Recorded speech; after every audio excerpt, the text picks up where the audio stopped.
What's up guys, Everything Apple Pro here, and the Samsung Galaxy S9 is just weeks away from getting announced, and I'm a lot more excited than I should be considering I am an Apple channel. It's always exciting when Samsung's announcing stuff because they don't hold back. They always give you the best and everything you want that's available on the market right now, and I don't expect that to be any different with the Galaxy S9. So the point of this video is I wanted to mention the strengths, the big things that Samsung is going to use to sway over Apple users to the new Galaxy S9, the advantages it'll have over the iPhone 10. And yes, this is still in the leak rumor stage, but this is pretty solid stuff considering a month out, we know mostly everything about new phones, new products coming out. So that's what this video will be about. And I also wanted to throw in the latest leaks and news about the Galaxy S9. So let's get started. And the first advantage that the Samsung Galaxy S9 will have over the iPhone 10 is the screen to body ratio. The actual phone is shrinking. The outside bezels are growing smaller. The screens are staying the same size, but in this actual schematics, we can see the actual schematics and comparing it to the size of the Galaxy S8. So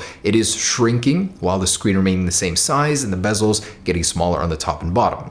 Blinking you'll miss it. There's not much difference, but it certainly is expanding in the screen to body ratio. The iPhone 10 right now has a screen to body ratio of 81.49, mostly hindered by that up there. And the Galaxy S9 is rumored to go from 85 to 90%, somewhere in that area. That's really going to be impressive. It's the fact that the phone is getting smaller while getting all of those new internals and features, which is the most impressive part. Now, yes, we know that Samsung and Apple both tend to copy each other once in a while, handpicking features that they like from the other phone and incorporating into their own phone with a spin. So Samsung will be doing that this year with one of Apple's biggest features on the iPhone 10, not only copy it, but surpass it. Face ID. So apparently Samsung is getting its own version to be called Intelligent Scan, supposedly, and this will be even better than Face ID for one reason. The Snapdragon 845 chip that's included in the Samsung Galaxy S9, or will be, is capable of 50,000 data points from the infrared scanner in order to unlock your phone. So that means a more secure unlock using the facial system. It will be a 3D recognizing system, so not only just a picture that could fool the Samsung Galaxy S8 and the Note 8 right now. So there is also a rumor that Samsung will combine their version of Face ID with the iris scanning. So that way you'll be able to get an even more secure unlock system using your iris, your facial modeling. It'll just be completely impossible for anybody to ever make a mask and an accurate eye recreation in order to unlock your phone. So I thought that was very impressive. They're getting Face ID, but making it even more secure than Apple's. Apple currently uses 30,000 infrared dots and Samsung's would be 50,000. So a huge step up. Now, this is both one of the coolest and innovative things I've seen on a smartphone in a very long time, and it's almost 100% likely to happen on the Galaxy S9. There's just overwhelming evidence of it happening. So Samsung will be introducing on the camera of both the S9 and S9 Plus a variable aperture system. So this means basically this video explains it. Your camera will be able to widen and tighten the aperture much like a DSLR or more expensive camera on a smartphone. And that means you can adjust to nighttime shots or daytime shots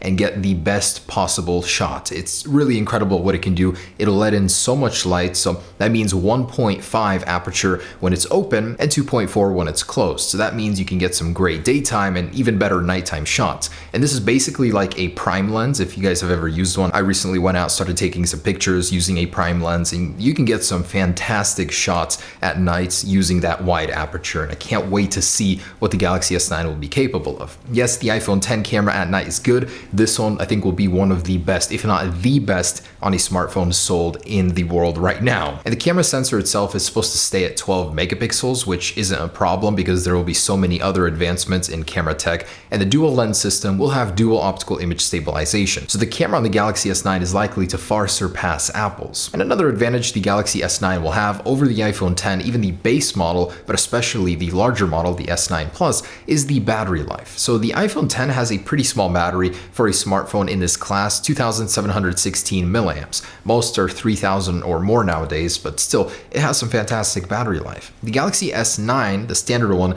is rumored to have 3,000 milliamps. This actually did leak the battery itself, and it has a pretty good trust score on /leaks. And the Galaxy S9 Plus will have 3,500 milliamps. So these are very massive batteries, but they're actually smaller than last year's Galaxy S8 and S8 Plus. On the Galaxy S9, it's staying at 3,000 milliamps, but on the S9 Plus, it's shrinking from the S8 Plus to 3,500 from 3,600. So I still think that the battery life will be better because of the advancements in the OS, maybe the RAM utilization. Also, the processor should be more efficient, so the battery life theoretically should be better than the S8 even. And another advantage of the Galaxy S9 is pricing. So ET News has discovered Samsung's pricing strategy, and although they are getting more expensive than the S8 and S8 Plus, they will still be cheaper than the iPhone 10. So for the base S9, pricing is going to be about $875, and the S9 Plus will be $925. So a decent $100 almost cheaper than the iPhone 10, while still being a newer phone in 2018. I think that's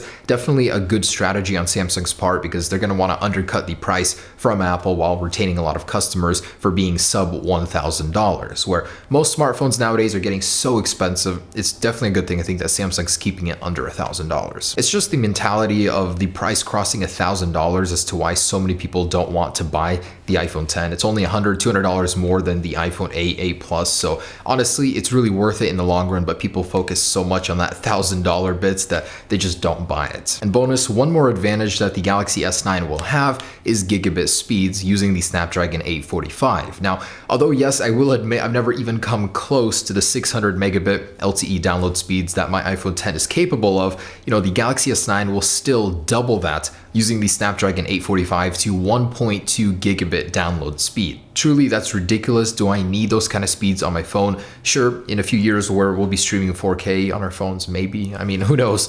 But it's definitely good to be future-proofed, I'd say. It's just 1.2 gigabits. Which carrier is going to support those speeds? Right now, they're rolling out 5G in certain areas as testing, but no one is utilizing anything near even 600 on the iPhone 10. So just thought that should throw that in there. It's an advantage, but will you realize it? Probably not. All right, so those are the advantages that the Galaxy S9 will have over the iPhone 10. Both fantastic phones, but this one is just going to do some things a little bit better than the iPhone 10. Now I wanted to talk about the latest leaks and rumors regarding the Galaxy S9. First off, Dbrand dedicated a website where you can customize your S9 and S9 Plus with skins, and this is the final design. If you had any doubt about it, this is a major wrap maker posting online the design of the Galaxy S9. So I'm not sure how they're not getting into trouble for this, or if they should or shouldn't be doing this, but they did post it for your pleasure, and there it is. Just like the earlier leaks suggested, that dual lens camera on the S9 Plus, single one, and the relocated fingerprint sensor, the swapped flash on the side. So definitely looks very clean. On the front, they show that the bezels are just a little bit slimmer. Definitely looks good, but it's hard to tell from the S8 from the front. On the back, of course, you got that different design. And EV Leaks has actually posted the official press images and press wallpapers. And I gotta warn you, this one does look a little funky because it's showing a 2D image of the front of these phones, so it's almost as if the bezels are thicker. But he did also want to clarify, no, the bezels on the side are not thicker, they're just the same, if not thinner than the S8. So it's just a little perception shift, that's why you're seeing it and it looks a little bit thicker. It's definitely not. Again, the schematics show that the bezels are slimmer and the phone is smaller than the old S8 and S8 Plus. Also, the press images, the wallpaper looks pretty dang good. They're definitely going to showcase that organic LED display. I'm really hoping there will be some advantages. I mean, reviews right now are showing that the iPhone 10's display gets brighter in the whites, and overall it might be a better organic LED display, so I'm hoping Samsung steps it up with the S9. And actual camera samples have leaked online from the Galaxy S9. Unknown whether this is from the S9 Plus or just standard one,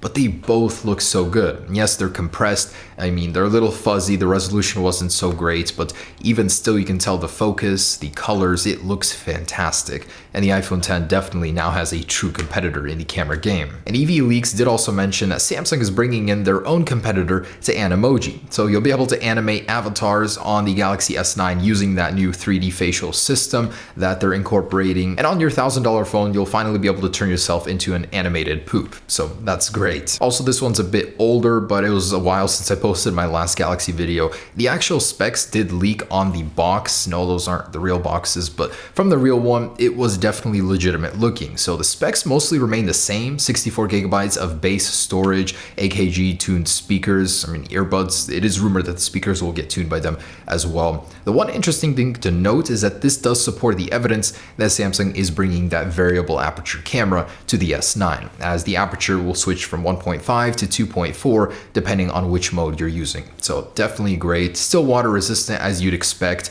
Not much changes here. Basically the the same as the S8, just mostly camera differences. And I also wanted to mention that super slow motion has been confirmed, again, by these specs. So the camera will be capable of 480 frames per second at 720p resolution. For a smartphone, that's definitely not the best. Sony has some crazy slow motion cameras, but on a Samsung Galaxy, that's definitely great to have, and I can't wait to try that out. And lastly, I wanted to mention the release date. So yes, Samsung did send out press invites for their Unpacked event at Mobile World Congress in Barcelona for the 25th of February. So after that, it's rumored that on the 1st, you'll be able to pre-order your S9 or S9 Plus, and on the 16th of March, they will be out. And this is pretty in line with past Galaxy releases. So, springtime, new Galaxy phone, and this time around, it's no different. Definitely looking forward to this phone so much. I definitely think it'll compete with the iPhone 10 on a much more personal level, as it'll be copying a lot of its features, the N emojis, the face unlock system, while still bringing some advantages to the table. So this will be more of a fair fight. The Snapdragon 845 though, although it is faster, it's still yet to be seen the actual performance in real life. So